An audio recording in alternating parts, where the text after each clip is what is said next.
I felt I was compelled to write something down to stop me going over the mark. So I promised 10 minutes. Right. Well, Jimmy Russell, my grandfather, was also the grandfather of my first cousins, Nancy Weatherson, Dorothy Borthwick, and Dennis and Kenneth Neal. Now, Jimmy painted under J.B. Russell.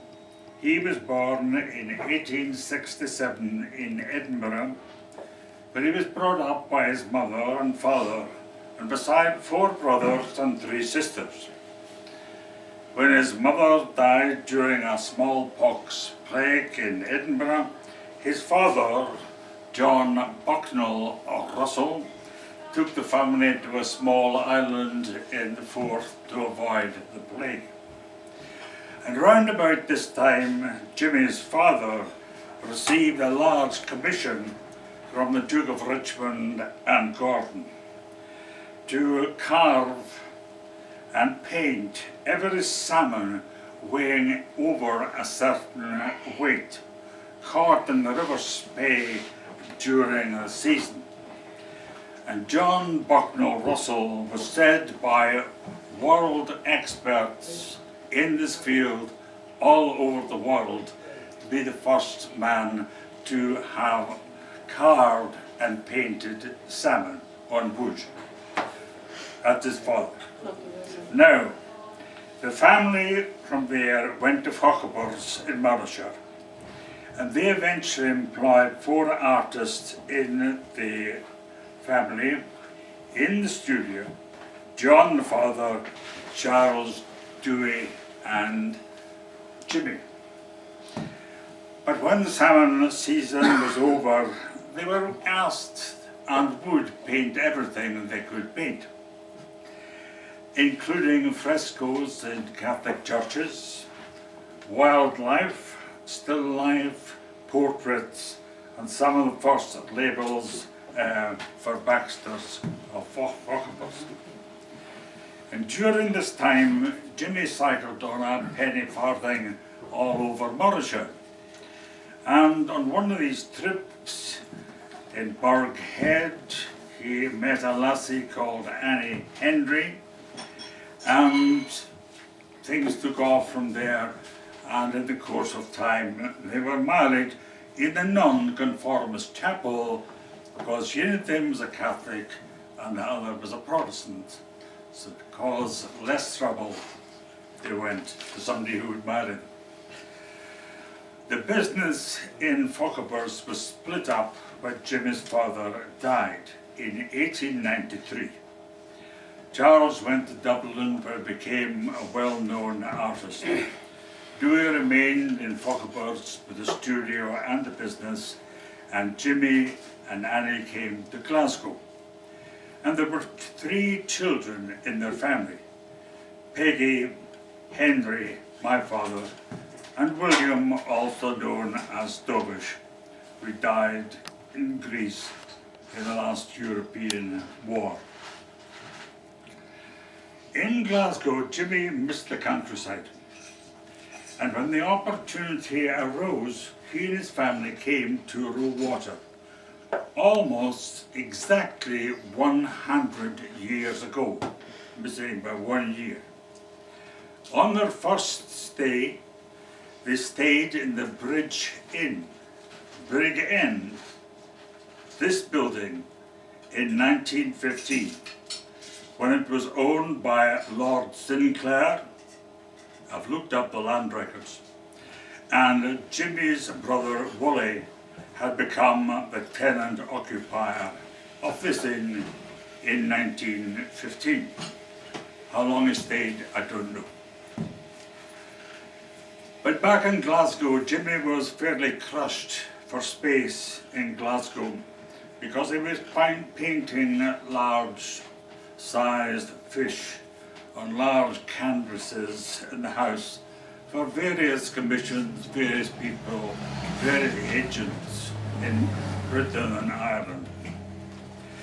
When he heard from his brother Woolley, who was here, that the Hall Committee in Bonchester Bridge were looking for a caretaker, he jumped at the chance. He applied, and the family came to live upstairs in the Laidlaw Memorial Hall in 1918.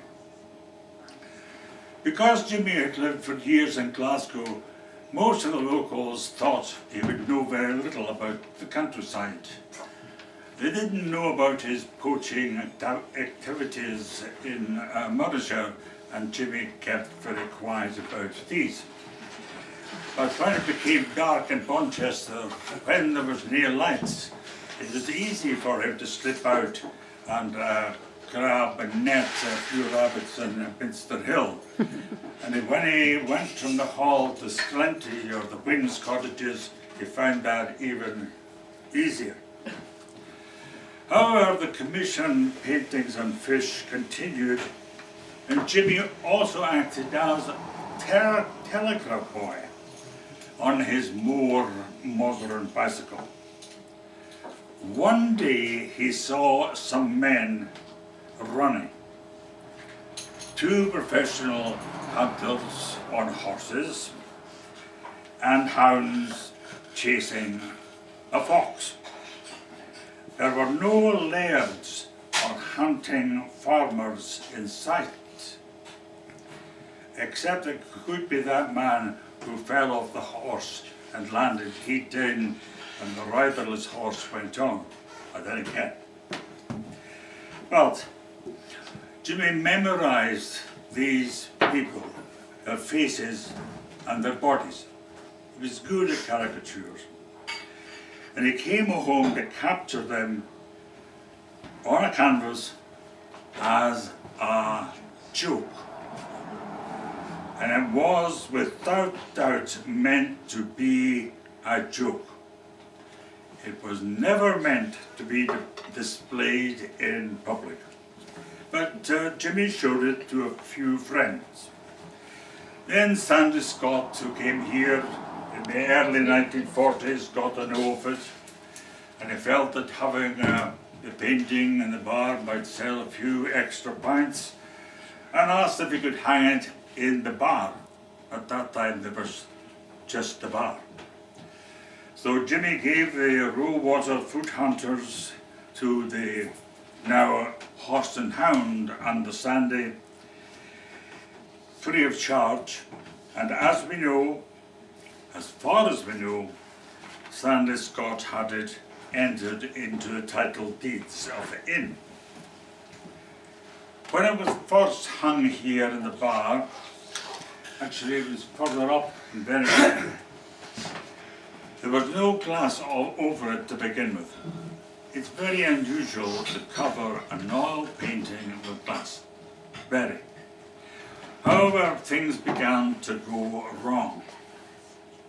When the people on the picture and their relations began to point at themselves and their relations on the still wet painting, it came away on their fingers.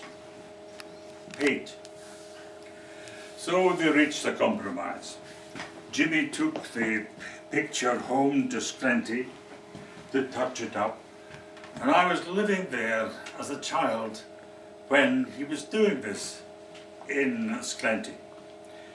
Then the painting was to be covered by glass for about maybe 10 to 15 years. Jimmy died in 1956 at the age of 89. The picture was still covered by glass. Time rolled by. Stanley Forbes commissioned an outline drawing, which you could see just now, showing the names of the foot hunters. Then this Scots magazine took an interest and published an article which showed a very good and clear photograph taken in the street. Shortly afterwards, another owner inserted non-reflective glass, which made it easier to see. Another owner used a long light and a brass cover which gave the painting the light it needed. That disappeared when the fireplace changed and the painting went over there. Eventually, even behind this non-reflective glass, the painting was getting dirty, needed to be cleaned and restored. Irene, our current host, started a restoration fund. Thanks to the efforts of Henry Douglas and the contributions of the others who have been named, the total fund was reached. Simon Blackwood restored the oil painting.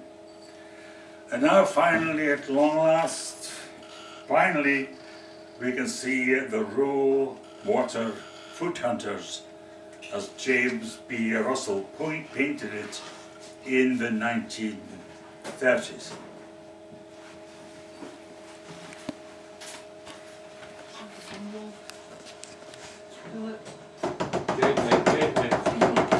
Jimmy, just... Who's Jade? Kenny.